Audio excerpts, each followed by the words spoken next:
Hello and welcome to our first episode of the Chit Chat Network Game of Thrones Season 7, Episode 1. We're back. Hopefully we can do the whole season this time.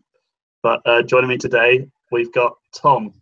You can't already start doing little slidings like it was my fault. No, it was definitely my fault last time. But we'll do one episode for each episode this time. Yes, fingers crossed. We'll hopefully get that, and we should hopefully have some more people join us throughout the weeks as well. So that should be good. So first of all, before we begin, starting to divulge into the episode, what were your thoughts on the episode? I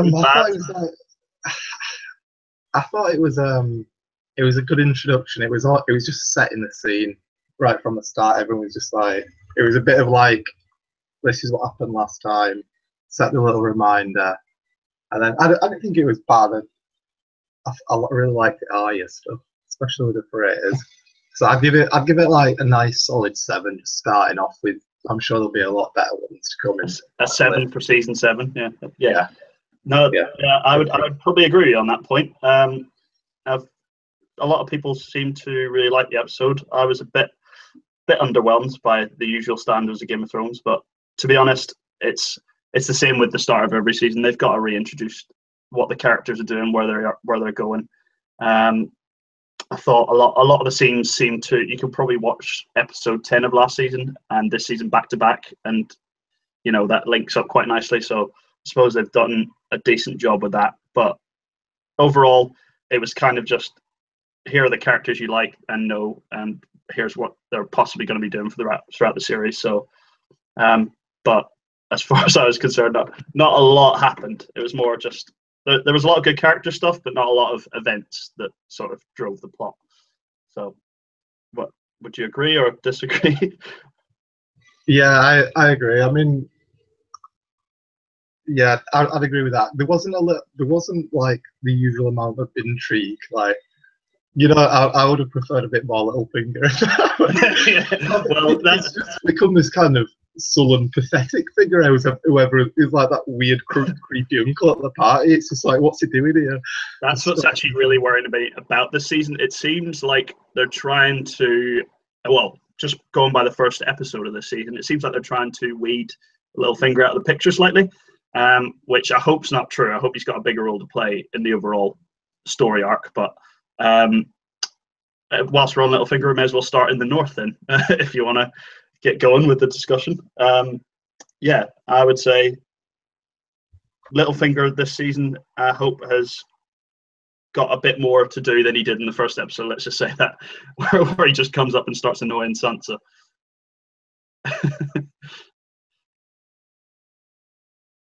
But the north sort of begins with where it sort of left off last season.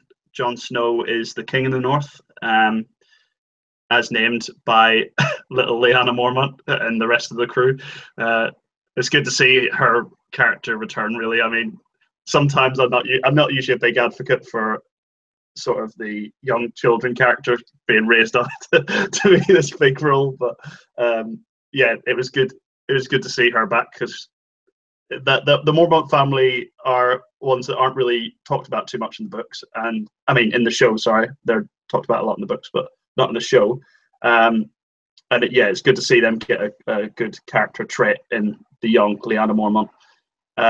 But basically, there's a bit of friction between Jon and Sansa, which I'd like to get your opinion on.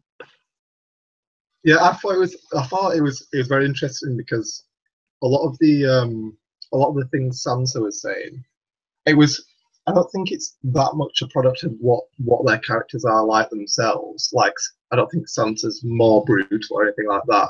I just think that their journeys when they left Winterfell when they were children has been very different, and Sansa's been in King's Landing, where it's all like Machiavellian plots, and she's known like Littlefinger and everything like that, and Cersei especially, and the Lannisters, and then she thinks that the only way to gain power is through them kind of malicious means, whereas Jon has had a much more honourable path. Yeah, and I know like it's not clear cut as that, but he's got that kind of northern way of doing things a lot more than Sansa. But it's important as well because each of the Stark children even have their own personalities. Like Sansa at the very beginning, the very beginning in the first book, she was a lot more like seen as like a mother in looks and personality. She liked Tawny's. She was like smitten with Joffrey at the start, if you remember. So she's always kind of had, I don't know, a bit more southern ideologies. You know, she got royally fucked over and everything like that, but what she takes away from it, like John asked her about Cersei, and he says like, it's almost like you respect her. Yeah. But it's very funny to see them two together. I'm really enjoying it because they've had such wildly, their arcs are sort of like wildly different. Like Sansa's had everything going down in King's Landing with the Lannisters and all the betrayal, and she was there when Ned got his head cut off, and Jon went apart with that. He's been very cut off from it, but his perspective is very different. Like he's talking about the White Walkers, and Sansa's like, it doesn't mean anything to her. She's like, what? Do you remember we were talking about the threats? And Jon's really concerned about the White Walkers, and Sansa thinks, oh, you don't know Cersei because they're only bringing in what they know. Yeah. But at the same time, I think that she made a really good point where it's like, oh, I can't remember the exact line of what she said, but she was like, you don't have to do everything I say, but can you at least not listen to my counsel? Yeah. Because Jon's a bit like, which I think is the right thing. They need to learn from each other, otherwise they're going to be doomed. Like the only way they're going to come together is if they bring together what they know. Like even Ned, like she said, don't be like Ned and don't be like Rob, because they were a bit. That line. They didn't listen to everyone else as much. They thought they had that sort of kind of singular role where they thought, like Tywin was all about listening to the people around him, but Ned not so much. He did take the counsel, but he thought that he had to bear it all himself. I think Rob thought that as well, where he had to take it all on himself. And Jon's definitely thinking like that at the moment, where he has to, he doesn't enjoy any of it, but he feels like he has to, he's talking about the sentence and swinging the sword and everything like that. It's just very interesting to see the different perspectives of Sansa and Jon. Yeah. So I've waffled on about the same kind of thing, but go on. No, I totally agree with what you're saying. I quite like the dynamic they've got going on in the show with Sansa and Jon. Like you said, Sansa's been very much in the south. She's learned how to play the Game of Thrones. She's very much picked up things from probably one of the. I mean, you could argue Cersei's slightly narrow-minded and stupid in a lot of her decisions that she makes, but at the end of the day, she is sitting on the Iron Throne. She might have lost all of her children, but she is in a position of power at the moment. We'll go on to what Jamie says later about her only having 3 kingdoms, but you can still pick up bits and pieces from what Sansa's talking about how much she's actually grown as a savvy character rather than the naive docile princess. So it's quite interesting to see her step up to the plate and tell Jon, like you said, don't be like Ned, don't be like Rob. They made mistakes and they lost their lives because of it. So it's good to see her be in that role where she's actually counseling Jon. And last season she proved herself by Jon and the rest of the Northern Army would probably be dead at this point if it wasn't for her move by getting the Arryns to step in. So, she's proved herself before of how intelligent she could be, even in battle tactics, which is quite surprising, I thought. And it's not as if it's a character trait that they've just given her. You've seen her grow over seasons, and seen her learn and pick up things especially with Peter Baelish and things like that. And she's even learning to outplay him.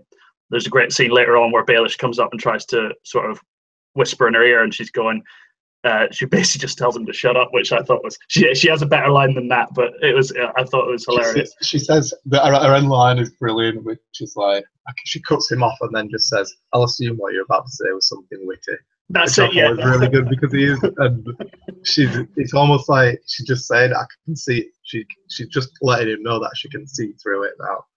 Yeah, which is a good character arc for the character. I mean, a lot of the issues early on in her character was you would get frustrated watching her make silly decisions and, idolize people like Joffrey and, Knights of the Realm and things like that. And the sort of her realization, and now she's actually coming to terms with what her life is and what her role is to be.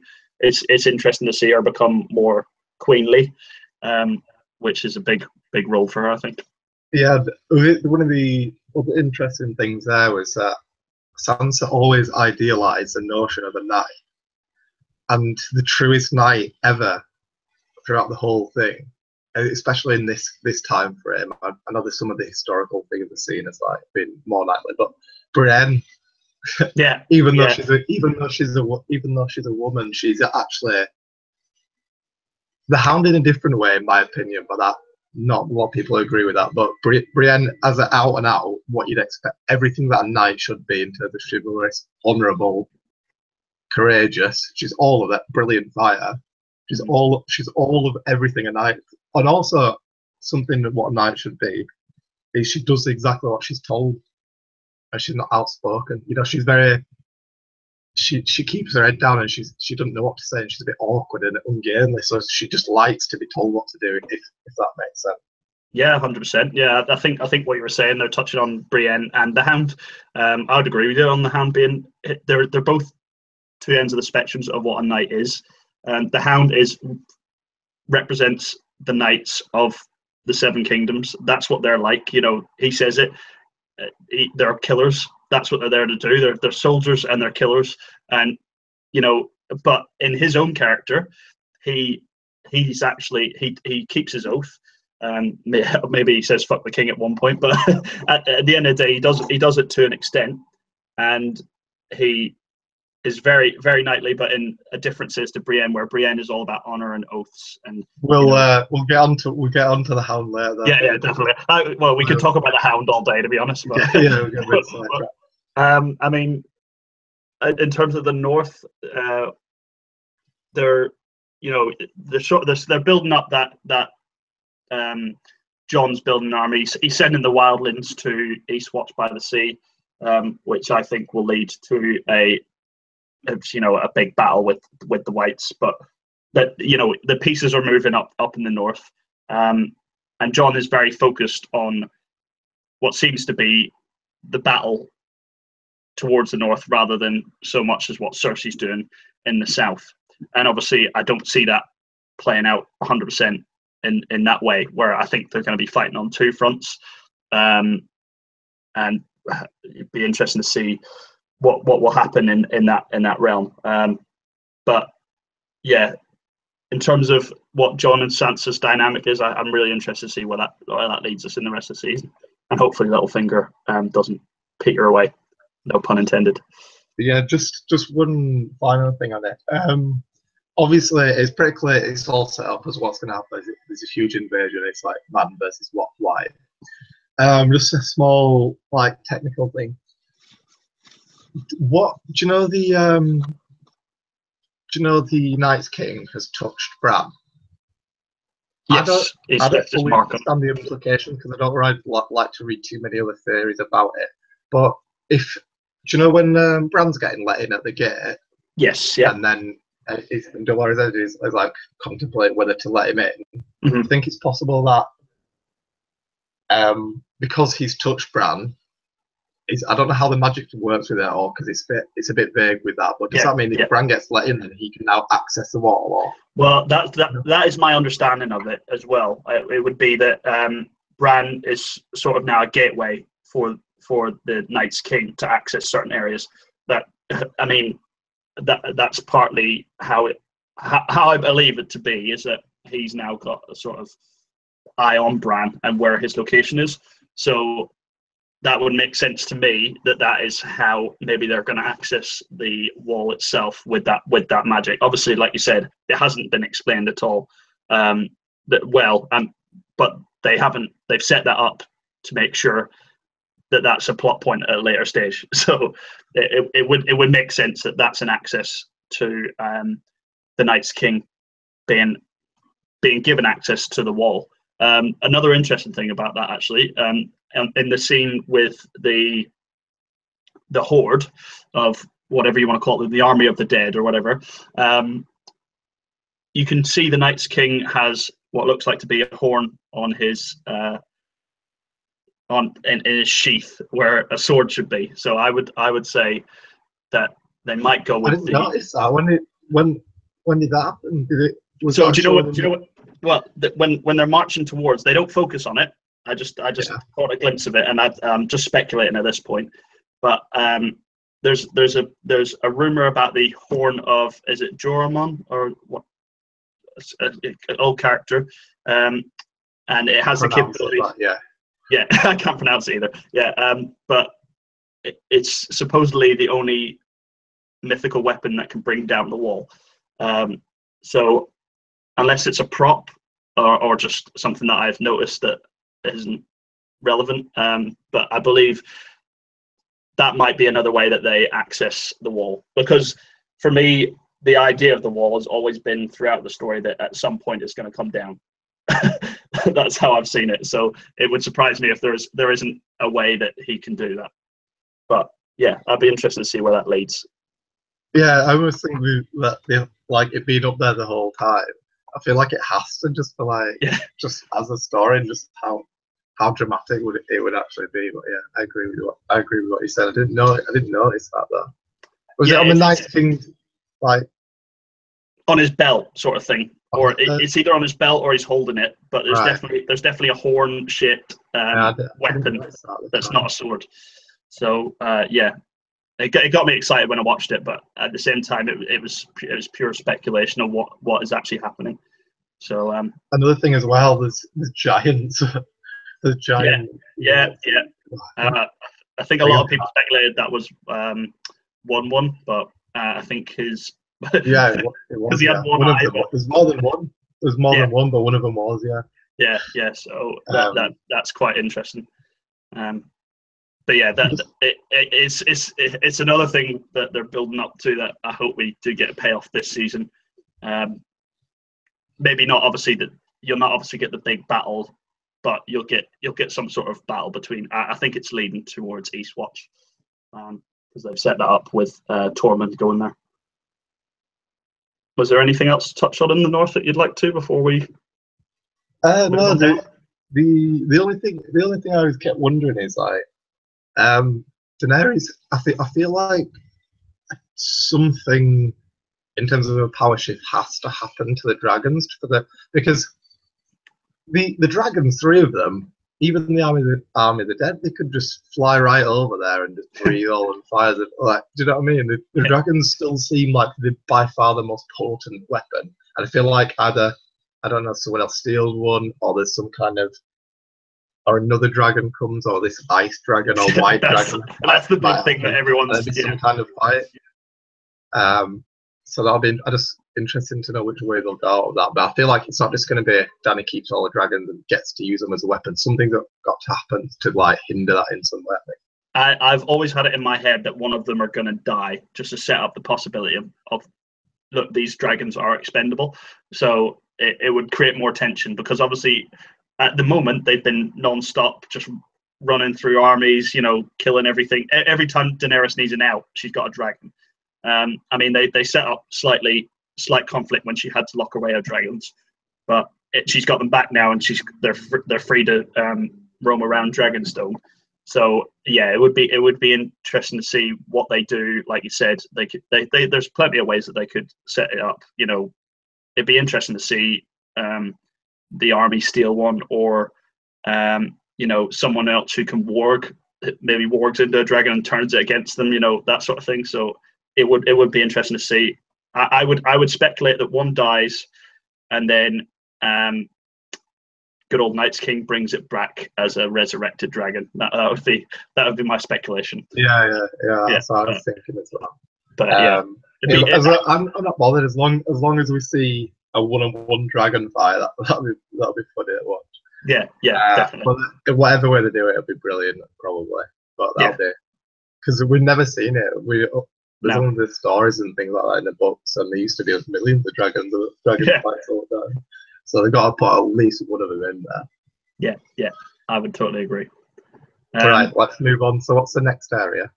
I would say we should move down to the twins, if I've got my Westeros map correct, where the Freys had a little bit of their own medicine in terms of poison. Did you like the scene, or did you sort of speculate what was happening? Because I was being a bit stupid, to be honest, when I was first watching it. I thought it was a flashback. I was like, "What's happening?" So I was a bit. I knew what was happening about halfway through when she just there was a language that she was using and stuff. Yeah. I thought this is very out of character for Walter. And then it starts talking, and then she starts. It's very obvious about halfway through because she's like, "Oh, what big men you are, slaughtering like a pregnant woman and things like that." But that happens quite early on into the speech, but she goes on and on. So I don't think it was meant to be like come as a huge shock. No, I agree. Yeah. I thought it was my favourite scene. I did really like it. But, I don't know.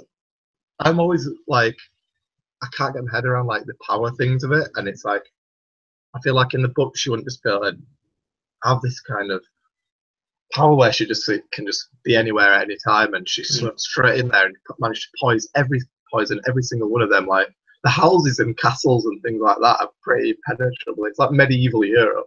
Yeah. And I feel like just going further and further away. Like Danny just burned everyone down like easily, and then Arya can just get in the middle of the phrase.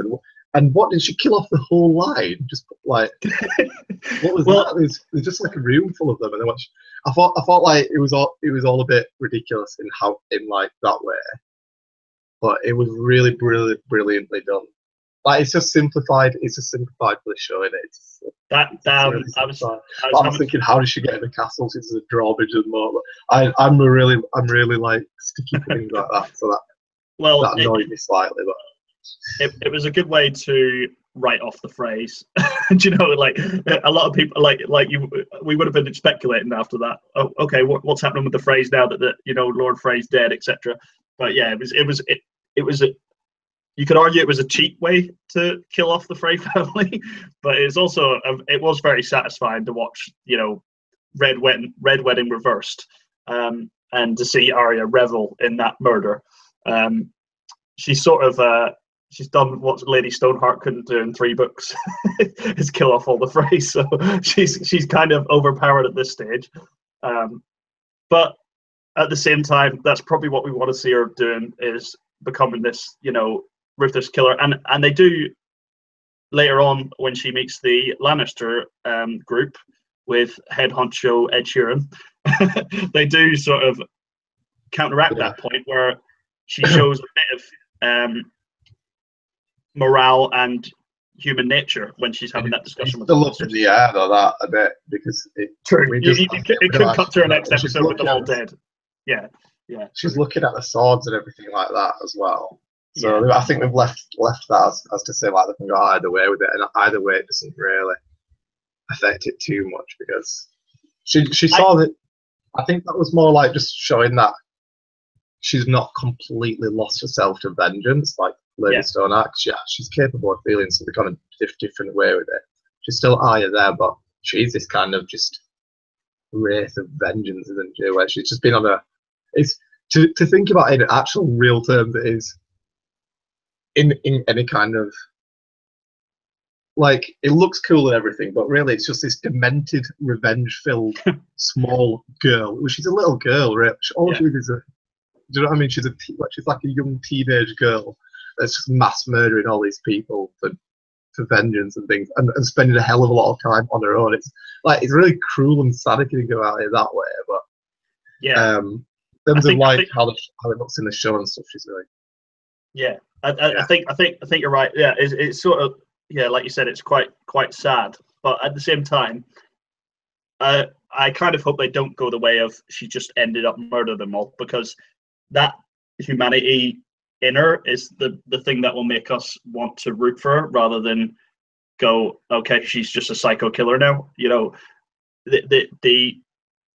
The point of doing this is for revenge and not for just pointless murder. So you'd like to see her sort of pick sides in who she is going to murder and who she isn't going to murder.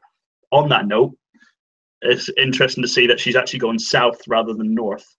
Because for the life of me, I thought she was going to regroup with Jon and Sansa. Yeah, well, she said it's not explicit later, is it? She said that she's going to kill Cersei, but I don't think she will. I don't think that she'll head down there because there's too much other stuff going on with Euron and everything, and Ali's not just going to turn up and kill her. And I agree with that. Either got to be Tyrion or Jaime that kills Cersei as well. yeah, that's true. But I was interested to see that's where her character was saying that she was going. Where she ends up is a different story. But yeah, in terms of Arya's character, okay, no problem. Yeah, in terms of Arya's character and things, I think she needs to sort of end up still with a bit of her humanity whilst also ticking off the names on her list. How many of those names she'll get is a different story, but it'd be interesting to see where her character sort of divulges from episode 1. Yes. Have you got anything more to say on Arya? No, not anything more on that scene. I thought it really spoke for itself, really, with the murder in the phrase. But what did you think of the Ed Sheeran scene? Well, a lot of people complained about it. I actually, I like the scene in general where they're sitting around the fire, and I love character scenes in Game of Thrones, whether it be the show or the book, where you get to know more about the feet on the ground, the soldiers, and they're sort of, it can be a cruel world, but at the same time it can be a world where normal people are living in it. And the line about he's hoping it's a girl so she doesn't have to go off and fight in wars, that I found that really heartfelt. I thought that was good character building especially for Arya as well, because that's the luxury that she didn't have. She's had to fight since Ned's died, so it's an interesting juxtaposition there.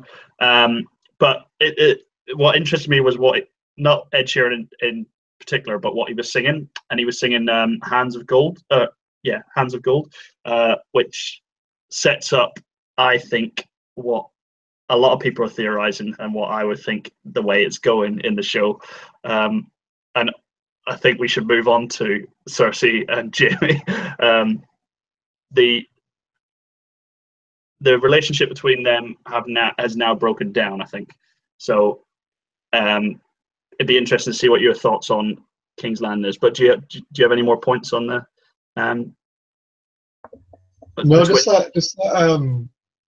when I was actually watching the scene, I felt like they were trying to appeal to a really wide audience with the soldiers. I was watching it and they were Lannister men, but I think it was meant to be more like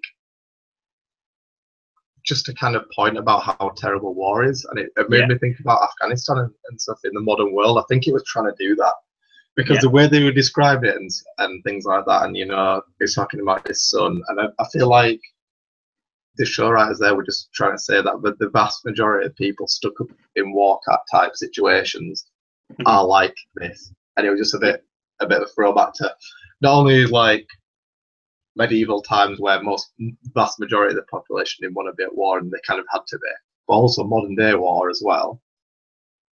We don't have conscription or anything in this country at the moment, but I think it wasn't just trying to talk about the Lannisters. It was more of a kind of just commentary on the average soldier in war and trying to make a point of that, if that makes sense. Yeah, I would agree on.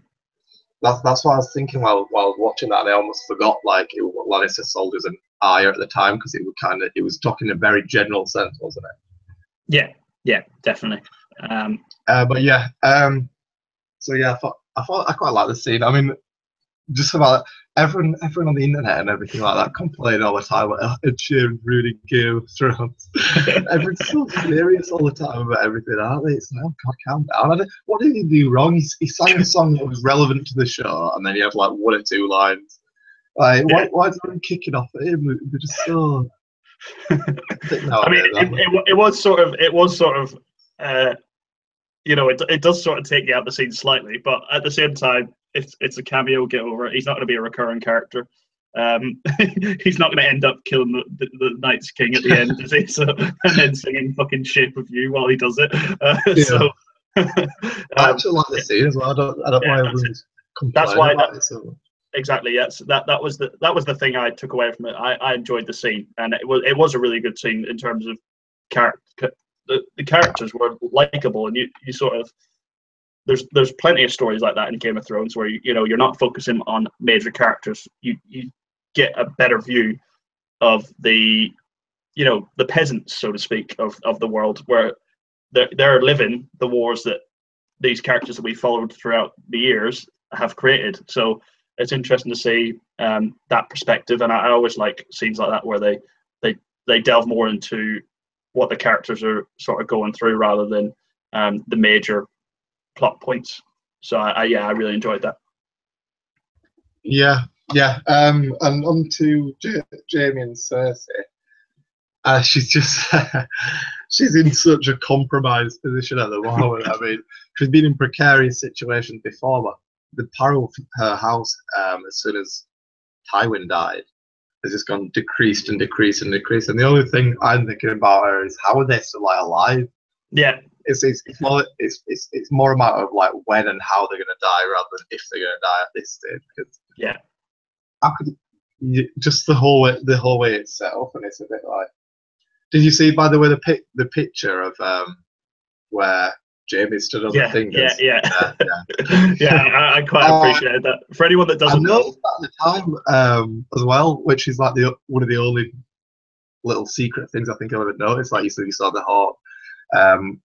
Because first of all, I was like, why are they drawing a massive map here? Why is she going to be stood in it? Do you know what I mean? It felt like, there's going to be symbolism and everything like that all over the place at the moment. Do you know what I mean? As soon as he got that out, and then I was kind of looking out for it, and then he saw the little fingers. It was quite obvious on the map, but he was thinking about the prophecy and everything like that. But they do that quite a lot. They do that a lot, like hell of a lot, and they don't get that much credit for it. But they throw loads of things, even more ambiguous in there for the book readers. I love stuff like that.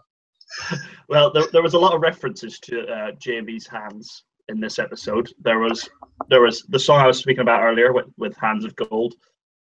In the books, that's the song Tyrion constantly recalls when he's sort of thinking back his past love and things like that. But in this show, I think it does, for me, set up the idea that Jaime has lost faith in Cersei slightly. Not yet, but I feel like as this season progresses, we're going to see more and more of that.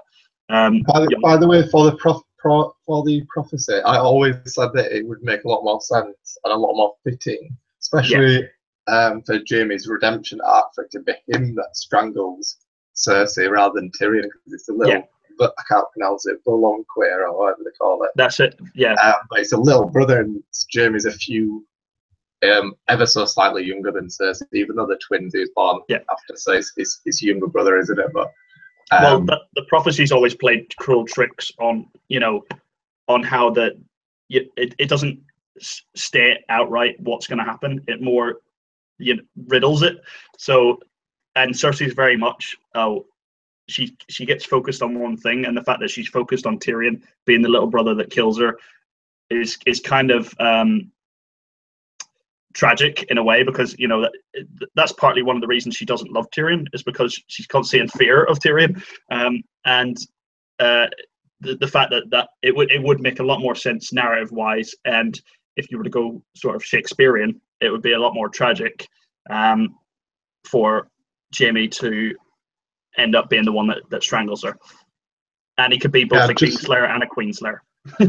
Just something on prophecies as well.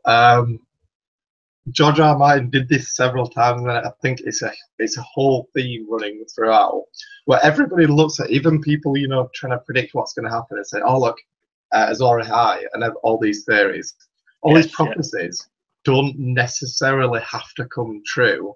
It's when like Cersei heard her prophecy, and then she tried to live her life, trying to avoid it or trying to escape it or trying to take everything into her own hands. And by doing that, she had all her children are dead, and all three of them, it's entirely her fault. Mm-hmm. No, Joffrey because of how she raised him, Tommen because of how she treated the Tyrells, and she could have had a good thing going there. She had to just be amicable with them, but she doesn't get it, and that it's all her fault. All three of them died, and they didn't have to do, but she felt like they were all going to die anyway, as well, which is stupid because it's what Martin is trying to say with the prophecies. He's not saying that it's prophesied, so there's nothing that you can do to escape it. He's actually saying the opposite. He's actually saying that you should never try to change to fit around it, you know, to try to avoid it or anything like that. Yeah. It just because it happened, it didn't mean it had to have happened like that. Yeah, I would totally agree with that. And that's the interesting dynamic. I think she's lived her life out of paranoia. A lot of the decisions she makes are very rash, and that's because she's constantly in the back of her head thinking the worst. And you know, she, like you said, she indirectly caused the deaths of her children, but it was purely her fault. She's very much the reason for a lot of the horrible things that are happening to her. And yeah, it would surprise me if the end result isn't her finally breaking Jamie as well, to the point where he would want to take her life. So, you know, she's such an interesting character in the sense that I think in a different narrative she would be purely a villain, but in this narrative she's kind of tragic in the sense that she, because of her paranoia and misjudgment of situations, you sort of feel sorry for her because she causes her own downfall. And it's just like watching a car crash. So that's always been my opinion of Cersei. I don't hate her. I don't think she deserves what she gets. I think it's just a case of I feel sorry for all the decisions that she makes, which is why I think she's such an interesting character. I think the problem with her is not to do with her morality or her plots or anything like that. It's her perception that she always has to take action. Mm-hmm. So no matter what she's doing, she's always trying to betray or plot or something like that. The worst thing in her mind is just letting causes take events, but sometimes that's the best thing to do for the best outcome. But she thinks she always has to manipulate the situation or take control. So she's always doing, and it just spirals out of control, where she's always turning everyone against her and everything like that. Yeah. She just misinterprets everything around her. Like Tywin did things when was necessary, so it wasn't needlessly cruel or anything like that. He only I really like Tywin. He tries to do what's best for his house. He's a bit of a hypocrite with Shane and everything, but in terms of how he does things, everybody thought that he was powerful, and no one could deny him that, whether they liked him or not, and the way he operated. When he had to form alliances, he did. Mm. When he had to betray people, he did. When it was right. When he had to, win a war with a pen instead of a sword, he did. When he had to get out on the battlefield, he did. He just kind of did what was necessary. Where Cersei thinks that you're always got to try to be outmaneuvering people all the time and always trying to manipulate the situation, when sometimes you do it. Sometimes you just let things play out. Like when Tywin was hand of the king to the Mad King, and Tywin was kind of, everybody loved Tywin at the time because the Mad King was, like destroying the realm, and Tywin was a good leader and everything, that was kind of whispering that he should be king, and up until what he did at King's Landing. I'm getting really far off track here. So no, I like it. I like divulging into history. It's good. I miss Tywin. Well, you never know with these many spin-offs. You might get another Tywin later down the line. But yeah, I think they're definitely setting up a sort of breakdown in relations with Jaime and Cersei, and that's heightened even more by Euron's arrival, his offer of a marriage, and his vague gift that he will give her.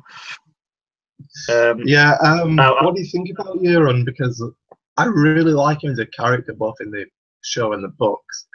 The only gripe I have is that there's not more time for him to kind of, set things in place, and he's just kind of thrown in there now, and he's arrived, and he has to make it all happen. You know what I mean? He's trying to gift for her. What do you think? Gift is, by the way? it depends whether they go with the book. I think there's speculation. There's a battle, like a ship battle in the show. If it was gone by the books, I think the gift would have been that horn that he has that can kill men when they blow it. But more importantly, it can control dragons. That was that's the big. I think book wise, that's where that's going. He's gonna bring that as a way of getting power. But in the show, I think the gift would be taking out the rebel Greyjoys that are supposedly helping Daenerys. That would be. You just think it's kind of that kind of. I think it's more straightforward in the show. I think there's basically Daenerys has a fleet now as well. So the only option really to counteract that would be to take out her fleet. And I think that's what Euron's role is this season. Whether or not it'd be successful will be interesting to see, but that would be my speculation of what the gift is going to be. I think what was your opinion? I think what would be good if Euron managed to win a victory. Obviously, he's not going to win a war, but if he wins that kind of first battle, just to show, first of all, the Greyjoys' prowess at sea, first of all, and then second of all, him as a captain, because he's kind of widely regarded as a good captain. And it'd be kind of interesting if he does something quite sneaky and wins like a big naval battle. But then again, it's against three dragons, and it's such a cheap like thing, isn't it? It's just, the dragons, everything. The why the Targaryens was able to rule for so long, just not purely, but the dragons were all such an important factor. But it's interesting to see where that's going to go. I think he's bound to bring something back, because if that's sort of where Euron's story begins and ends, it's going to be very disappointing. But I think he's going to be partly the reason where Jaime starts to lose faith in Cersei is her alliance with Euron. I think it's going to be the big predictions for next week then. So okay. you said that it's the fleet, did you? Yeah. And I'm saying, if you let me have it, it's something to do with dragons. Okay, sure. Okay. Yeah, right, I don't necessarily think we're going to get that this coming episode, but I think we're definitely getting him attacking the other Greyjoy fleet, which is I can't remember what do they call it, Asha in the show, or they call it something else in the show? Yara. Oh yeah, sorry. Yara and Theon. Their fleet will be sort of clashing, and I think like you said, they'll give Euron the win on that one. To sort of him, so he can carry favor with Cersei, and make the audience believe that Cersei's gained a lot of power back, because that to me was one of the big lines to take away from Cersei and Jaime's interaction was, you're only actually the queen of three kingdoms. You've killed one half of your sort of allies, and now she's allied herself with Dorne and Daenerys. In the north, there's no chance of rekindling that alliance. So yeah, you're pretty much buggered in that sense. The Lannisters are literally enemies with everybody. Yeah, the Tyrells they had a Shakespeare alliance. The Dornish, they were the who hated each other the most. The Starks and the North, and then also Daenerys is coming. Like they couldn't be more. More. They're totally surrounded, aren't they? So, and I think that's going to be the big moment, is that she'll sort of ally herself with Euron. Jaime will lose a bit of interest in that sense, and then the decision will come down to whether or not she'll join forces with the rest of the armies that will want to take down the real threat.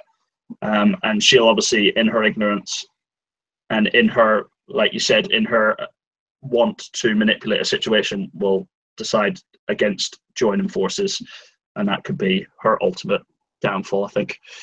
But that I think that will build as the series continues. For me. Yeah. So what's got left? Sam and and then the Hound. Is that everything? Yeah, I think that's pretty much everyone. First, because it's yeah, it's a quick one to run over. Yeah. So Sam's in Old Town. He's doing the grunt work, basically cleaning up shit. That was an interesting montage. But more importantly, he's trying to figure out a way to defeat the Walkers. Very much Harry Potter-esque. He's sort of trying to get the invisible cloak and go in the in the forbidden area. He stumbles across a book that reveals that Dragonstone sits upon a mountain of dragon glass, or obsidian, as they like to call it as well. But one of the interesting quotes from a previous season is Sam was talking to John, and he asked John, how much will we need? And John says a mountain.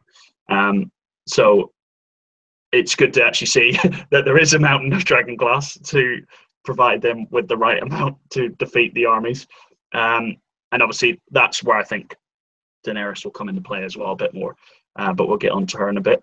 And we also get Jorah as well. He's down in Old Town. Is it Old Town? Old Town, High Tower, that area. Old Tower. Old Tower. Yeah, and he's also down there looking for a cure,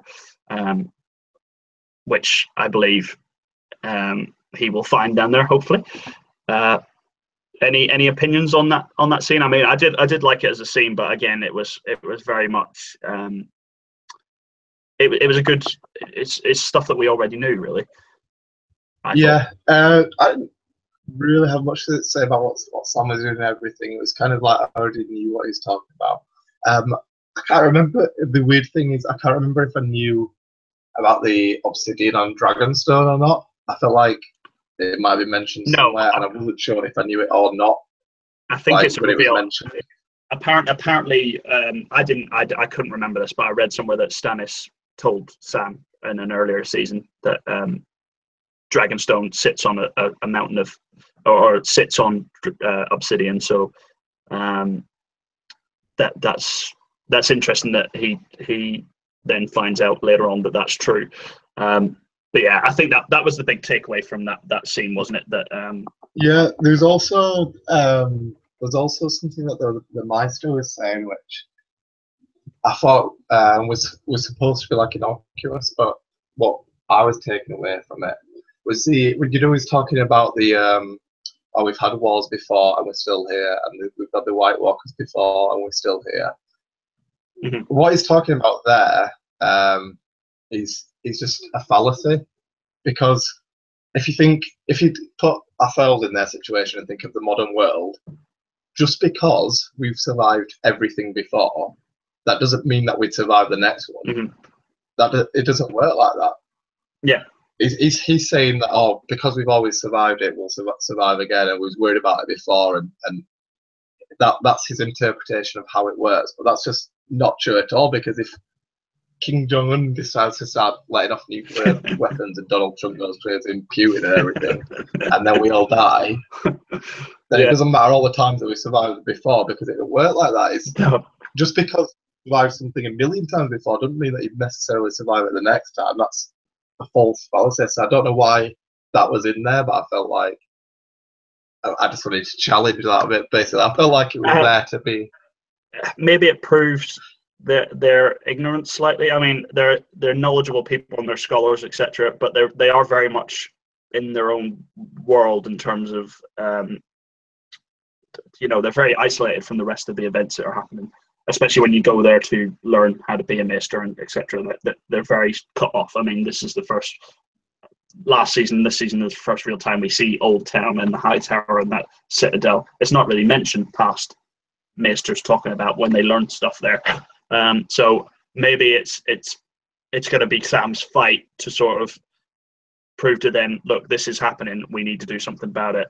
Which I think is going to fall on deaf ears.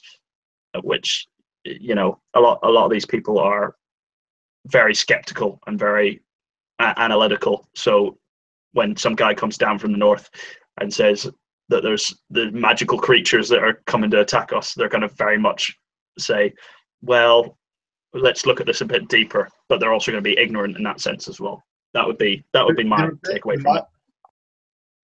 Well, the Meisters as well. I'm reading A World of Ice and Fire at the moment, and the Meisters as well seem to be a bit more on the cynical side. Yeah. So they kind of like to deal in hard facts. They're like historians, sort of, aren't they? Yeah. They like to deal in hard facts and everything like that. And in terms of the mythical aspects of it, they don't like to dwell on it too much about what actually happened. No.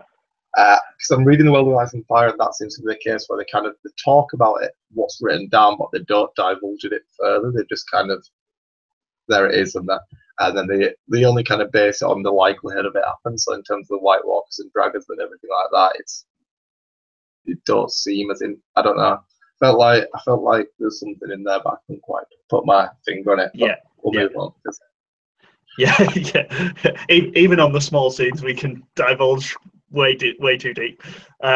So we've got 2 characters left. I think we'll leave Daenerys to last. But let's go to the cool group, the Hound, Beric, and Thoros. I really love their dynamic at the moment. You know, it is great to see the Hound back, and it looks like they're actually giving him something to do, which is good. So it's not just bringing him back for the case of bringing him back. They are bringing him back for a reason, by the looks of it. We get a very big character display. You know, he's very remorseful of what happened. We get to see the inn that they visited, I think 3 seasons ago, maybe, with the father and daughter that they robbed, and he said at the time, they'll not last through winter. They'll not need that. He said it with knowledge. I think Thoros asked him earlier, why are you so miserable? And he goes, experience. And that's one of the things he used there as well, was experience. You know, that gold probably wouldn't have saved their lives anyway. You know, they're in the middle of nowhere. The cold's going to get them, whatever happens. But he does still feel remorse for what he's done. And obviously he feels regret that he couldn't do more to help them, which he sort of shows by burying their bodies. What did you think of the Hound sort of arc here? The whole Hound stuff, all of it was, I mean, I said Arya's scene at the very beginning was my favourite, but apart from that, this was my favourite in a different kind of way as well. Mm-hmm. I felt like this is where, you know, I was talking about everything for most of the episode was just straight up, that's how it is, just killed everyone. But this was very different. I think there was a lot in here that you can kind of get your teeth into. Yeah. First of all, the religious side of it, just going on, Thoros of Mia and Mel in comparison, like, again, I don't know what conclusion I'm trying to draw from this, but Thoros is just kind of said like, oh, do you know when he resurrects Beric for the very first time? He says, I spoke the words, and then, you know, he resurrected him, but he never even believed in it his whole life, even though he was servant of R'hllor and everything like that. He didn't believe it, did he? And he was just kind of saying the words and going along with it. Whereas Mel is like the most ardent, zealous believer. Yeah. She got it all entirely wrong. And it was, I think there was a lot in there about interpretation and religion. And you're not supposed to, like, if you look into the flames and everything, you're not supposed to try and interpret what's there. No. It done to you as a kind of thing. But I don't know. I feel like there's a lot in there, but I'm not quite sure. I'm clutching at straws as to what it was. Yeah. As well, the Hound was burned by fire, and he's the one that has the vision, which was interesting in several ways. First of all, because he's the most cynical. Mm-hmm. And then second of all, he was burned by the fire when he was a kid. You know, his fire's his biggest fear, but it was him that saw it. So I feel like there was loads in there. Yeah. You know, and I'm not quite sure what the Hound's part plays in it, but he obviously has something big. As well, I love the relationship between them three, where it's like, the Hound just calling everyone a cunt, but even they kind of know he doesn't mean it. Yeah. You know what I mean? He's so harmless in that way. He's like, he seems so coarse and gruff, but he's such a I don't know, he's such a sweetheart, isn't he? Really, when he cared so much about Arya and Sansa and little girls, and I think he feels the cruelty of the world. And I really like the Hound. I think he's a very interesting character. And Yeah, I feel like with them three as well, there was a respect building between all three of them that was kind of subtle to see, and the Hound digging the grave and everything like that. I really liked a lot of the scene, but I don't know what did you think about the Hound bit, the one to see the vision, and what do you think it means? What do you think we're trying to get from it? at first I was like, okay, so anyone can look into the fire and see things, I guess, because there was no real build up to that point of him looking into the fire. Like you said, he's the Hound's probably the most skeptical of it all. He calls all religion bullshit, basically.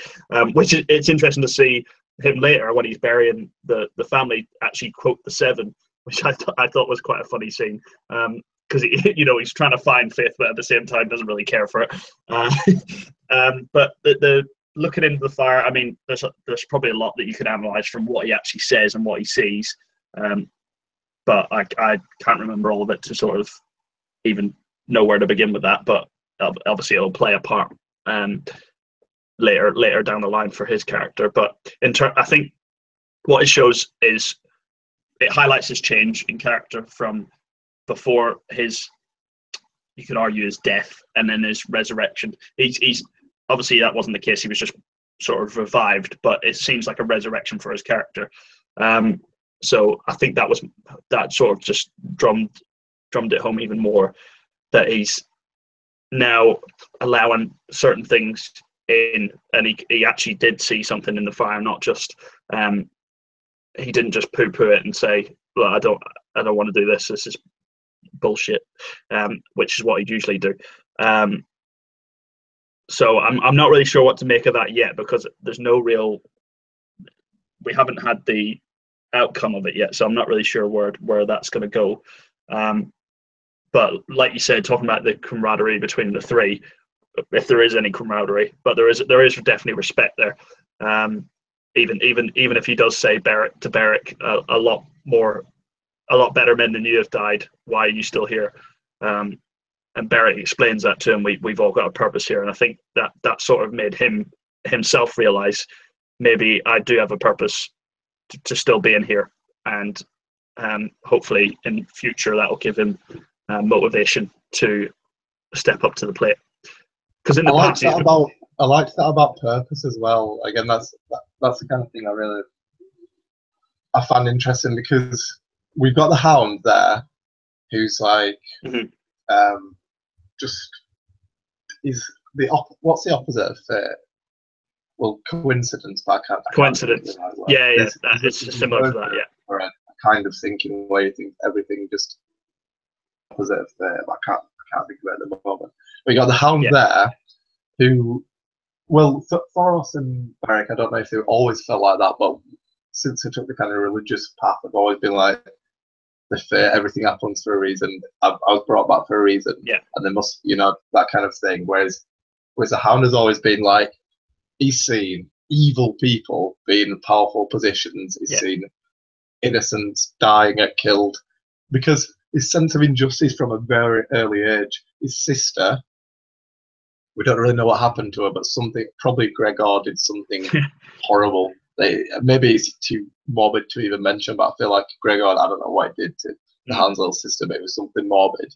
And then holding his face in the fire. And you've got to remember, Gregor didn't even get punished for that or anything like that. So from that early of an age, imagine it's a bit like, I know it's a weird thing to say, but it's a bit like someone that's been abused when they were younger. Obviously, their perception of the world is that sense of injustice, and the Hound's got that kind of, so he sees the world in that very hard way, but in that very real way. So you can understand how he doesn't think everything happens for a reason. What was the reason for him being mutilated as a child, or for all these innocent people? What it says about the girl and her father, why she dead and you're not? And he's like, well, maybe I've got a part to play, but how to know? You've got to have a part to play, because it's not fair. That's not. Yeah. So that, again, Yeah, all of that was that's a big bringing thing. in, first of all, fate and coincidence, and also religion and belief. So I feel like there's a lot to go on in there. Yeah. I like the fact. Yeah, you brought up the fairness of it. He basically states that it's not fair, and that's kind of he's dealt with that world his whole life. Is it's not fair, and I feel like up until now he's sort of just gone with the flow. But I feel like with Beric, Thoros, and himself that there's a bit more. He feels there's a bit more to his character in terms of maybe, I wouldn't say redemption, but in terms of purpose. He might not state it outright, but he does sort of. The more he's with this group, I feel like the more he's going to find out that he does have a part to play in the bigger picture. But whereas you like you said in the past, before that, he was very much exploited and used in a way that didn't make any sense to purpose. And he looked at other people in positions of power and people that have treated him wrong in his life, and they had roles that he felt maybe weren't deserved, really. So it's kind of interesting to see where that takes him. It would surprise me if we don't get a satisfying end to the Hound's character, because he's one of the best characters in the show for how much his character adapts and sort of evolves, and but he still sticks true to himself, which is what a lot of characters don't tend to do. So at the moment I love where that's going, that dynamic between the three, and I can't wait to see more of it, hopefully in this next episode. Was there anything more you'd like to touch on that, or?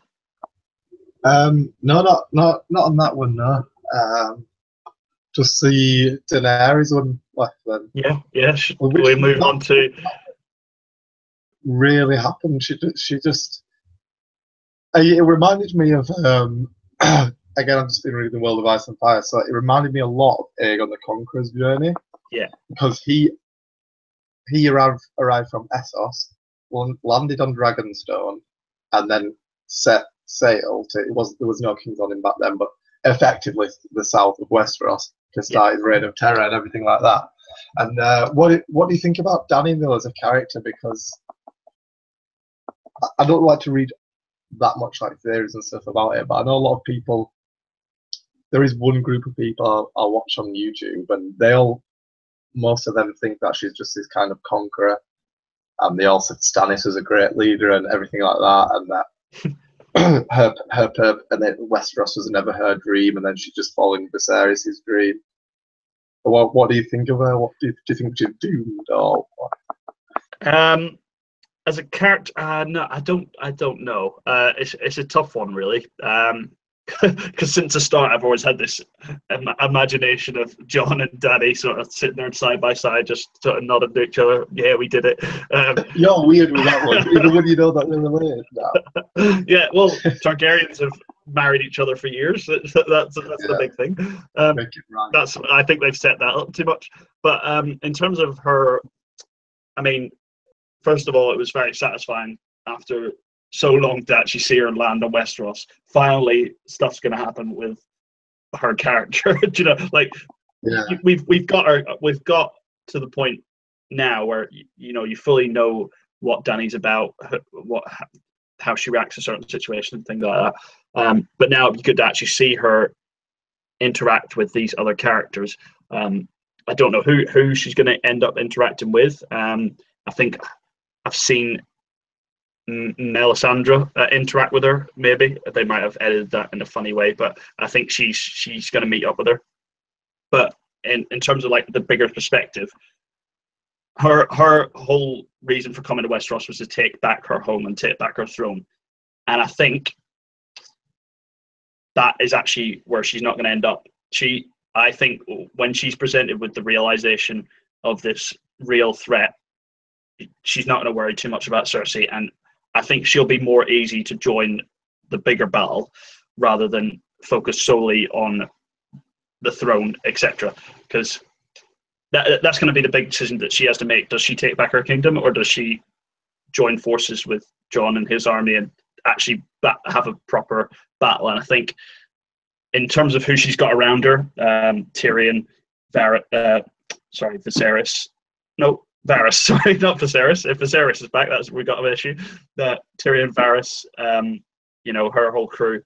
I think they will tend to advise her on the real situation rather than Cersei and what she's got going on. So where I would put Dany at the moment is they'll explain to her what the real threat is, and then she'll end up joining that army to help out Jon up in the north. I don't see her worrying about the throne too much, even though that's been her sole purpose since we first met her.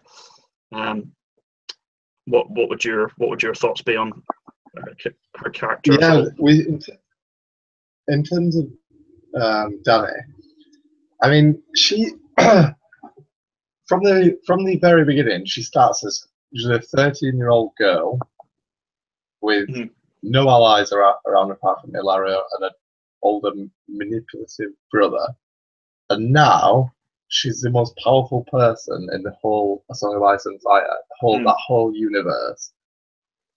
And I don't feel like anybody gives her credit for kind of ingenuity and intelligence and how she deals with the situations. All she had was her names. Dragons have helped a lot. I'm not denying that, but to get to where she is now, she does actually listen to her counselors, and I think what you're saying is right about she will have that decision, and I think she'll make the right one. She's not just purely vengeance based or irrational or illogical. She surrounds herself by good people. Yeah. And she takes on board their advice and ultimately makes her own decision. But I don't know. Like I said, the other people kind of mentioned that she's doomed, she's going to die or anything like that. I've kind of always thought of her on the same level as like Jon and Sansa. Yeah. And that they're literally just one of the heroes just trying to do. She might have made some dodgy decisions in terms of Sons of the Harpies and slavery and everything like that, but they all came from a good place. I don't think she's like got a lust for war or anything like that. She's just I don't know. Like, kind of, in terms of what she's going to do, I think that she won't be ignorant to the threat of the North, and unlike Cersei, she's going to be one of the people that's a lot more willing to negotiate a position and help out other people in terms of the fight against the White Walkers. I mean, she's not going to be disbelieving of the White Walkers and everything, which Cersei probably is, because she's got dragons and exactly. And she's seen like the House of the Undying, etc. So she's seen magic in full play, so she knows full well what can happen, and like you said, she's not going to be disbelieving of it. And I think you brought up a good point about the fact that she does think through her decisions, and she has made good decisions in the past. She got the Unsullied army off her own back. She said, "Oh, I'll give you a dragon," and then turned it on its head and managed to take a whole army. So she and the people that are with her, they're not there because for any political gain or anything like that. They do genuinely love her, and that's a big thing that I think it needs to be put across more, is that Tyrion's there because he admires her as a character and as a leader. So I mean, Varys is sort of what his role is still up in the air, because he's such a conniving character. You don't know what he's going to do. He could turn out to be the fucking Night's King or something like that. Do you know what I mean? So you never know what his role is. So it's interesting to see if he does really admire her. Are you already up to the predictions? I'm just going to say. No. That was just a throwaway line. But his character is very much. There's got to be something more to what is on the surface. But in terms of Daenerys making decisions, that's where I think she's all. I think there's always that per season. She's given a big decision to make, and she always does make that decision. She doesn't shy away from it, right or wrong. But she's not reactionary. She does think it through. She does ask her counsel. She she's actually very she does try and learn from history as well, especially when Barristan was on her council. She did ask him about the past and what was my father like, etc. So she does want to take that into account and not and learn from those historical mistakes. A lot of people tend to think, which side of Targaryen coin does she fall? Is she a mad queen or is she a sensible one? And I haven't seen anything that's really suggests. I mean, she can be brutal if she wants to be, but she does it because it makes sense as a decision to make. I mean, she last season she burnt down the whole Dothraki leaders because that made sense to take back the Dothraki horde. So she can be vengeful, but I don't think in the same sense that Arya's vengeful. She's not out for revenge. She just makes tactical decisions that allow her to gain more and more power, and ultimately her gaining of power is her vengeance. Like you said, she started from nothing and has now risen to the point where she is one of the most powerful person in Westeros or Essos or wherever the planet. So yeah, it's interesting to see. So whereabouts you see her sort of character leading this season? Do you see her going to the wall, or do you see her going north? I think that like when we were talking on earlier on about like whether she fights the Lannisters for the crown and everything like that, I agree with what you're saying about she has to make a decision between what's best for the realm and what's best for herself. And I think that she will actually choose the realm. But I think there's unfinished. Cersei's just going to fight her anyway, and she's not going to let her come in, and Cersei doesn't care about the North, so there's going to be some kind of... I mean, it's pretty obvious that she's got a much larger army. It's a bit of a mismatch, really. Like I say, Euron's ingenuity is going to be the only reason that's going to delay the war somewhat, in my opinion. Yeah. And then they're just going to be obliterated, and that when Jaime's kind of got that decision, it might be, I don't know, like we had the, she likes burning everything down with the, I don't know if she still got them wildfire anymore. But it might be that it shocks her because of some kind of, mass destruction that she's going to try to do again. Yeah. Which I think Jaime does. But that's all going to be because Daenerys is coming and she's annihilating the Lannister army and she's going to take over it. Blah, blah, blah. In terms of are we doing predictions at all? Yeah, well, let's do what we'd like to see in episode 2. I think because we could predict what the overall season is going to pan out to be, but I think if we try and do it to the point where what would you like to see next or this week, I'll let you start. So I think we're both in agreement, aren't we, in terms of predictions of what's going to happen with the Lannister and the Lannister army and Daenerys. We both think that Euron's going to gain the upper hand temporarily next episode.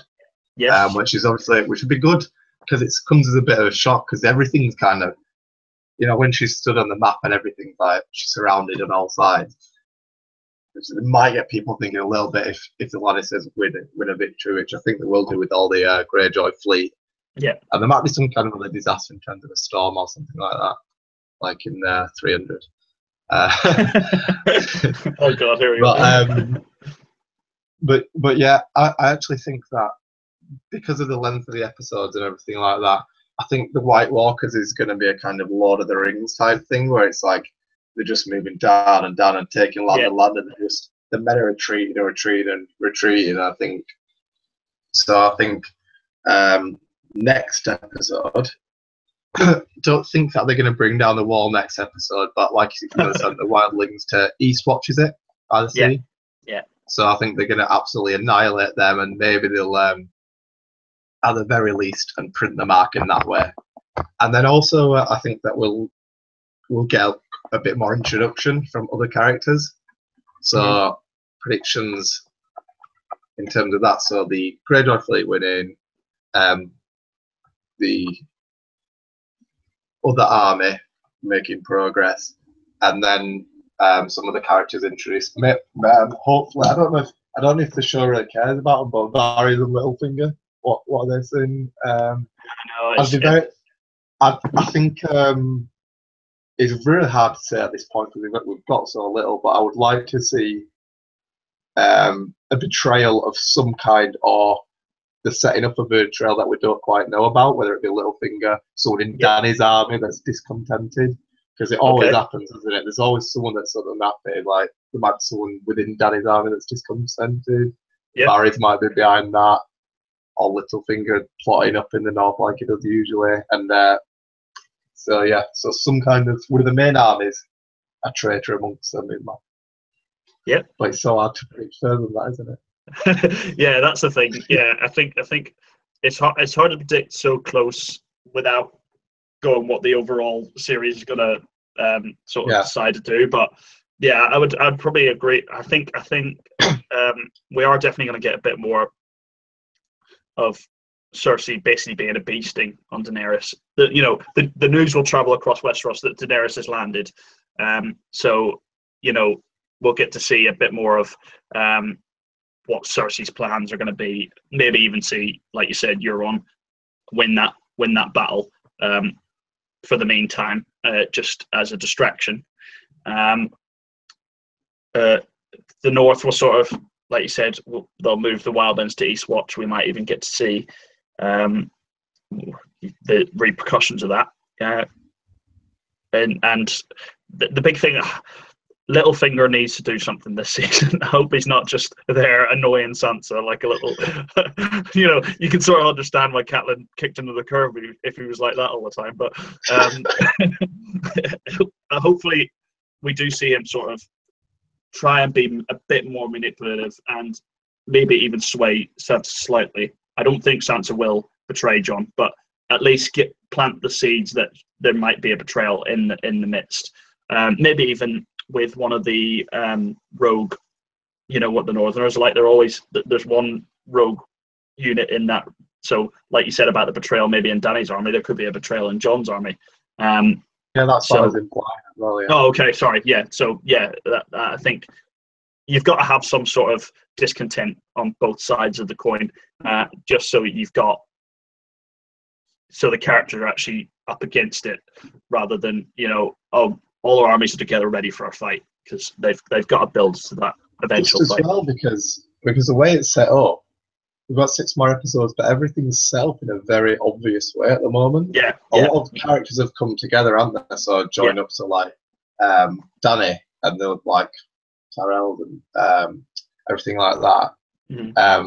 And the Martells and everything with us. So we used to have like loads of different sections of everything going on, but because everyone's joining up, that's why I think that it might be, because everything's set up. It's Dany against Lannisters, and then North against others, and then there isn't really anything else at all going on. So that's why I think that there has to be some kind of manipulation and plots going on within the different factions. Yeah, I would agree. I would agree with you on that. Yeah, it can't be that simplistic. There's got to be some sort of twist in the tale to sort of keep the intrigue going. But the first episode, I was lukewarm on. Hopefully they give us a bit more in terms of, I don't know, the pieces need to move not faster, because I do like a slow build, but they just need to move in a direction that makes a bit more sense. Like you said, hopefully that's not obvious. That's what Game of Thrones is all about for me, is the shock. It takes what you suspect is going to happen and flips it on its head. If you were reading the books back in the day, when they were first coming out, you'd read fantasy before, you'd expect Rob to have already won by now. But the great thing about the show is that's not how it goes. Or the show and the books, that's not how it goes. So I would like to see something that flips it on its head and sort of makes it a bit more intriguing going into the next 6 episodes.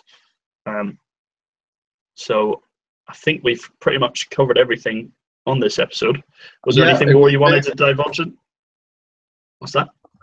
We was a bit vague there, but it's hard not to be with a very, very first episode that just set That's what I everything mean. up. Yeah, And I think we'll have a lot more to kind of say next time in terms of predictions and everything like that. But Yeah. just because we've not got a good grasp of the kind of situation of it at the moment until I reckon next episode things will be set up in a way where we can more analyse the situation. But all we had was like we'd had little to work with in terms of analysis. Well, it was very much, this episode was very much a character study rather than a plot movement. So, you know, Yeah, I think as the episodes go on, there'll be more, the pieces will start to move a bit more clearer, and we'll probably be able to predict a bit better what's going to happen. Right. One bold prediction each. One massive prediction. What, for the season? Prediction. For the season? Right, I reckon next. No, just for next episode. Oh, next episode. So okay. Next episode. All right. What about this? So next, I'd think probably 7 episodes, right? Not necessarily say that there's going to be a death. You've got to pick a major character to die next episode, and I'll pick one of them. For the next episode? Yeah. Littlefinger. Oh! Because just based on how they treated him in episode 1, he's gonna say something to John like, "Your sister looks hot," and then he'll kill her. He'll kill him.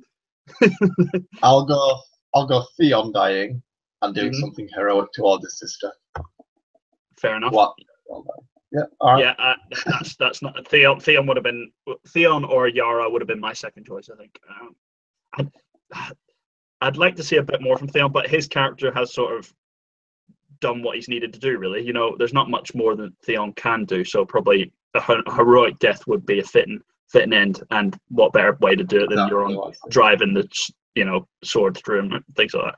So yeah, I like that. I like that prediction. I would prefer Theon to go than Littlefinger. I want to see more from Littlefinger. Keep Littlefinger there till the end. I want to see Littlefinger standing side by side with the Night's King, just whispering in his ear, like, "I'll tell you their weakness." That's so your type of thing. But yeah, Connell was always saying about how I only like the bad guys, but he doesn't understand. The thing is, Littlefinger is not a bad guy. Littlefinger is a clever guy, and he's manipulated his situation to become more powerful. In fact, in another world, Littlefinger would be Daenerys, but you know he doesn't have dragons and beautiful blonde hair, so he's had to do it a different way. And that's maybe Littlefinger will be the savior of us all, which would be a nice ironic twist. All right then. Until next time. Yeah, well, we'll try and aim for this time next week again, hopefully. All right. Okay. And see you later. See ya.